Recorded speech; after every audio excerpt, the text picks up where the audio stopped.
Okay, I'm really glad you like my teasers.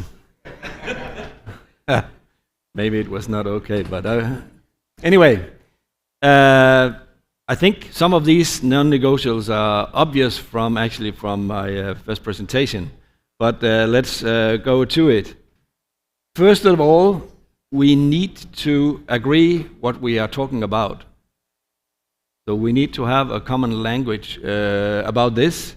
We need to have some standardized rules for biosecurity and for health status. You'd say that is obvious, but before 2022, there was kind of a fight between pig practices and even between veterinarians. One tried to be smarter than the other, and all of them had some good ideas on what to do. One important part about the startup of this was that there were some assemblies, and that was especially really Nikolai Weber, who is not here, but he put the veterinarians together, and then there were some definitions. So defining the health status, defining what we are talking about when we talk about biosecurity, defining what we talk about when we talk about vaccination. For example, it was put on paper that when you do vaccination, it was use of a modified live vaccine. It was not killed vaccine, which was commonly used at that time point. That's not used today at all. No live virus inoculation. Then to have a system where you can actually get data on real time, so we know exactly what we are dealing with. So this is really non-negotiable. And the other one is openness to data sharing, and this is not a given. We have been used to that in the SPF system, but it was not everybody who could access the system. So the SPF system was for the pig traders, and it was for the farmers and the veterinarians. But now, all of the information also shared with the slaughterhouses, the Food and Agricultural Council. Everybody can go into the system. And also defining the responsibilities that the veterinarians had in areas. So they were pointed out a guy who is responsible to collect the information from his colleagues. And on the other hand, the colleagues had to accept that he was in charge. And if you can imagine, so again, going back to 2022, where we had a lot of different ideas of how to handle this, and this veterinarian, he is an idiot, and I'm doing a much better job. Now, if he was pointed out as a coordinator, you actually have to listen to him, and that he was responsible.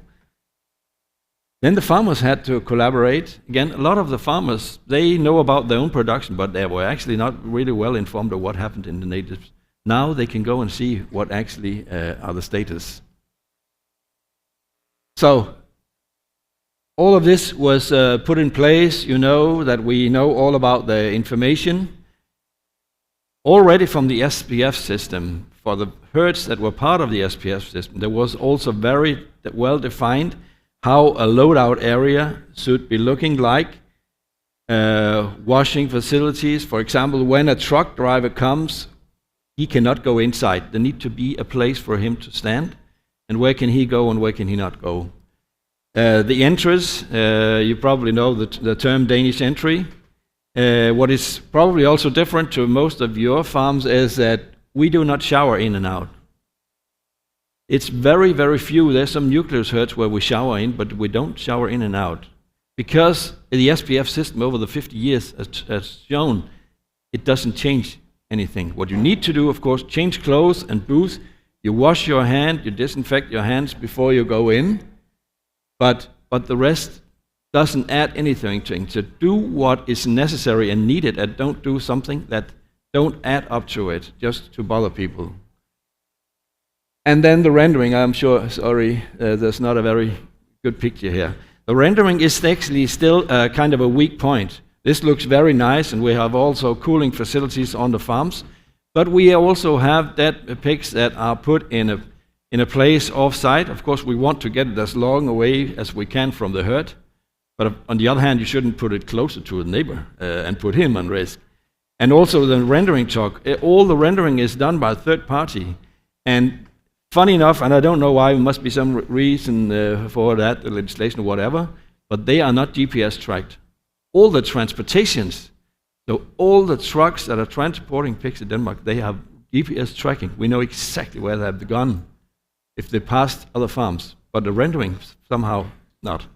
I'm sure it will come. There's some legislation we need to do there. It's a weak point. So we need to have defined declaration rules. The authorities has helped a lot here. They have really been in good. We have the field test system. So all of the herds need to know. You know about this status. I went through that before. And this is still something that is also not completely in place. We have some farms in this very high-risk area where 50% of farms are still positive. And because of, you could say, the economic incentive to go negative, some are too fast here. They move to the next status, and then they get infected or reinfected from neighbors because they were too much in a hurry here. So this has to be slowed down to put all in the same pace. If you have a lot of positive finishing herds that are, then you are at high risk. Then don't move away from this just to get negative. We use again the ASV classification system. We use a modified live vaccine, as you said. The McGregor rules. I can only emphasize that again. It's not enough just to put them on the wall.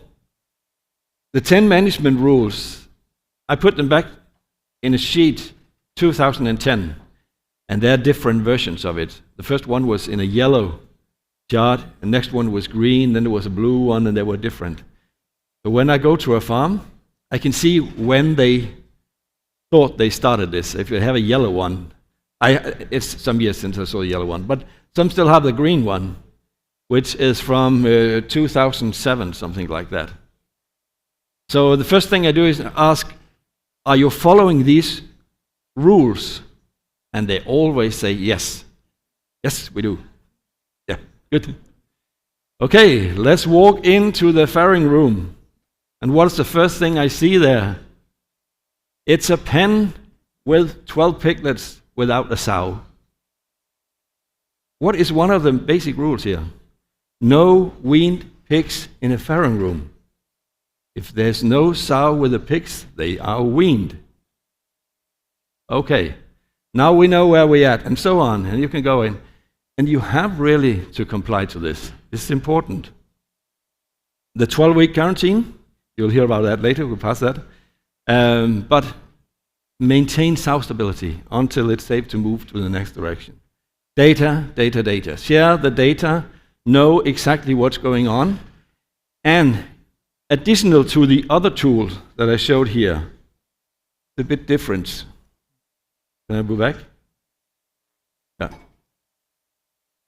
This map is showing only 3 status, or basically only 2. Either you are serologically negative or you are serologically positive. But meaning serologically positive doesn't show if you are unstable or stable.